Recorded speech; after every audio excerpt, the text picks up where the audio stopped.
Yo, what's up? I'm Travis. I sing and play guitar. What's up? I'm Nick, and I'm the drummer. We're girlfriends. Can you tell us about your history with the Vans Warped Tour?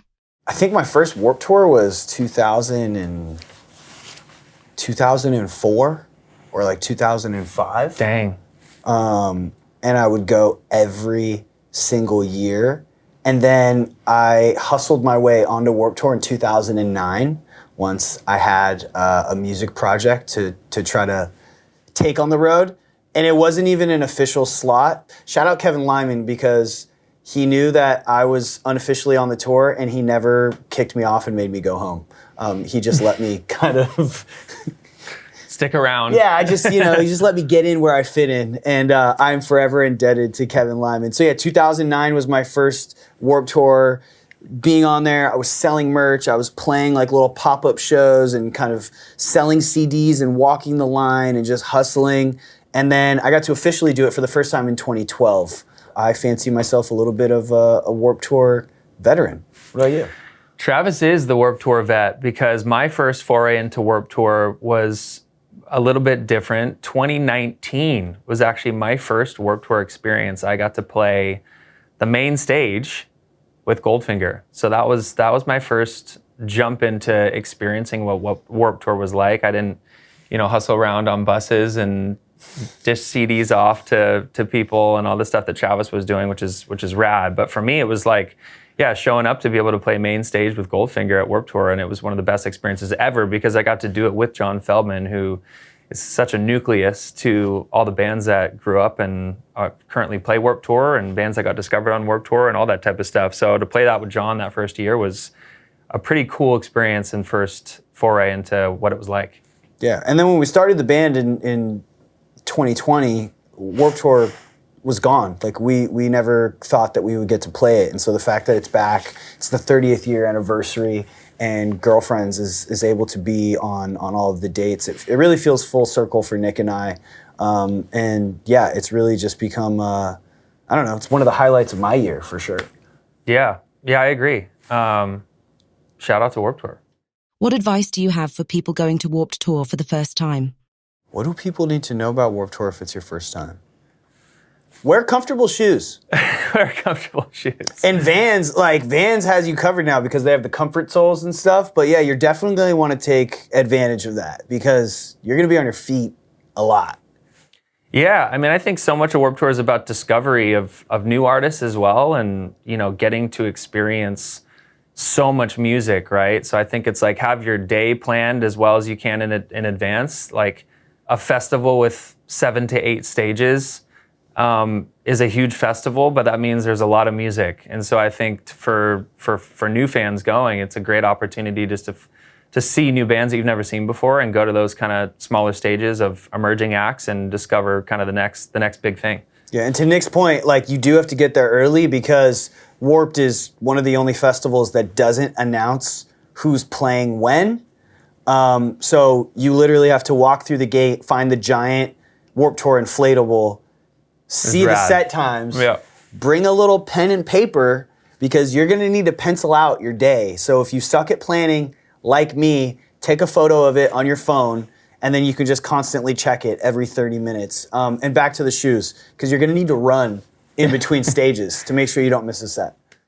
Travis, what are some of your favorite memories or highlights of Warped Tour from a fan experience? I saw Paramore at Warped Tour, which was incredible. And this is like a very young Paramore. Obviously, what they've gone on to do in their career and who Hayley has become, as a front woman and, a solo artist in her own right. It's incredible. But just to be around that kind of energy and like see it when it was really bubbling was really special. Same thing with, the Bring Me the Horizons, with the Fall Out Boys, with the Panics of the world. I saw Katy Perry at Warped Tour. Yeah. Like crowd surfing.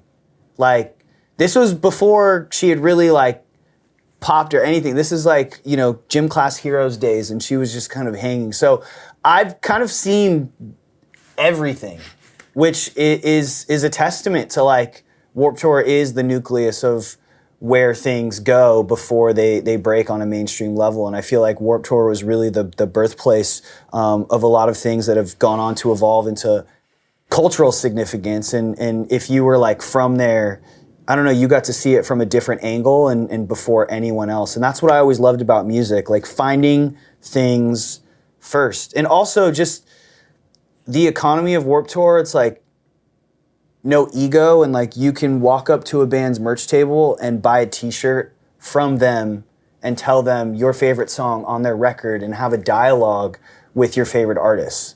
I don't know any other festival where you can do that. Nick, can you tell us about the culture of bands at Warped Tour? It's a big backstage party. You know, you start to feel like everyone gets to know each other a bit better every single Warped Tour that goes by. I mean, I'm sure that was the case a lot when there was 40 shows happening in 40 days, but definitely from my experience, just to be able to kind of go backstage and see bands that you've bumped into before. I mean, we were just at another festival a couple weeks ago running into the same bands that are playing Warped Tour, and it just kind of becomes this pretty awesome community of artists, right, that like support each other and want to see each other win and want to see each other succeed. And I think that's part of the community and the culture that Warped Tour has built there is all about that support and lifting each other up. Warped Tour is like punk rock summer camp. It is.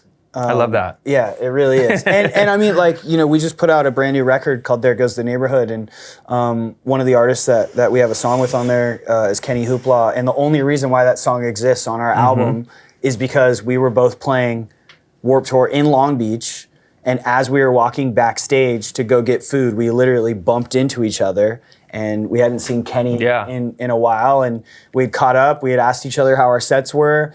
He said, "What are you guys working on?" We said, "An album." He was in town for a couple more days after the show. He came to the studio, and that's how we made our song Sugar in the Gas Tank. So literally, if it wasn't for Warped Tour, so true, we wouldn't have a song with Kenny Hoopla on our album.